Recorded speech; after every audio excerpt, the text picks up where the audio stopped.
Hi guys, and welcome back to Full House Sports. Here with myself, Charlie.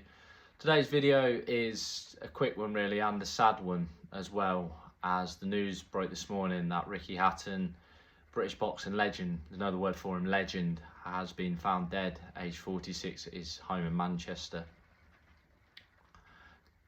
I know it sounds like an obvious thing to say, but hard-hitting news. I think, in my eyes, with Ricky Hatton, in an era now where boxers are all about flash cars and all about flash money and watches and personal tirades against each other and sort of acting like gangsters and acting like fools and whatever else that they want to be, Hatton felt normal. He felt, I think I said it to someone, he felt like everyone's mate. He felt like you knew a Ricky Hatton down the pub. Just a good, honest bloke who worked hard. It just so happened that he worked hard in boxing. You know, I think he said it himself, he was on the local pub darts team, he played Sunday League football, he did all that, he was normal. And I don't think anyone in British boxing since him has united the fan base, certainly in this country, like he did. Ricky Hatton was like a football team. He brought 20,000 to Vegas for some fights. People would go even if they didn't have a ticket. We see that really only for football clubs. There's no boxer now around in Britain who could do that.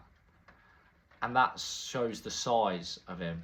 I was probably too young to remember his glory days. I was too young to remember the wins over Collazo and Arango and Jose Luis Castillo. My first sort of memory of him was the fight against Floyd Mayweather. My dad was really invested in it. I think every Brit was invested in it. This cocky, flashy American had come over and was trying to sort of take the mick and mock our Ricky, and everyone was so invested in it. And Floyd was quite open. He was brash. He wore the Man United shirt at the press conference. He was bragging all the time.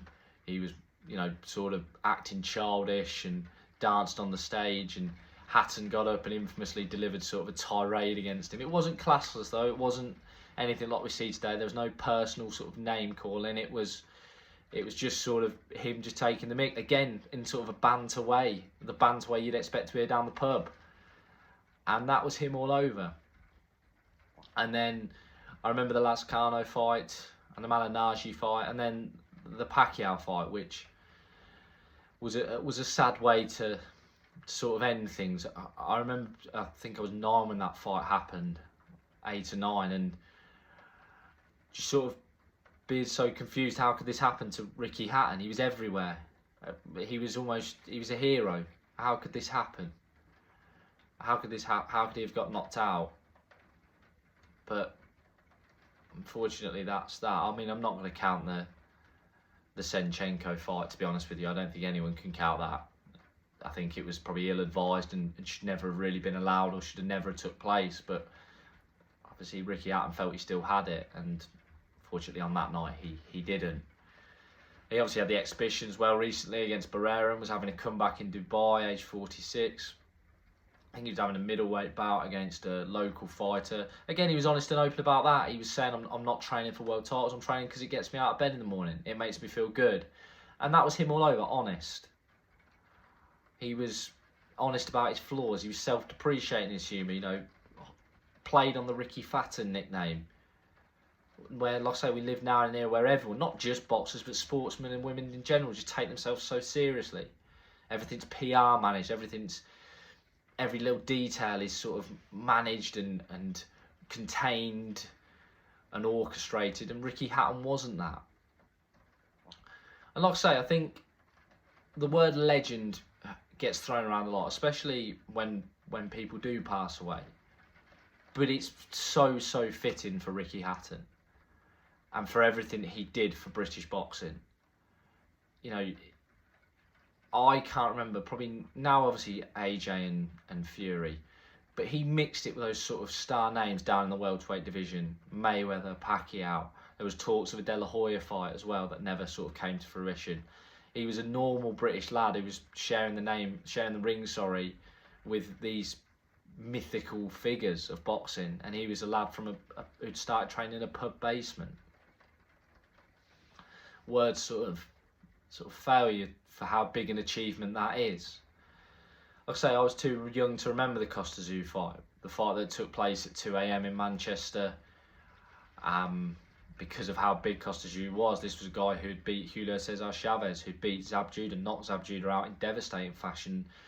Ricky Hatton, it was thought was maybe a bit of a lamb to the slaughter, and he just ground Zhu down to the point where Zhu quit on his stool, didn't want to know anymore. And that sort of catapulted Ricky Hatton into the stratosphere of boxing.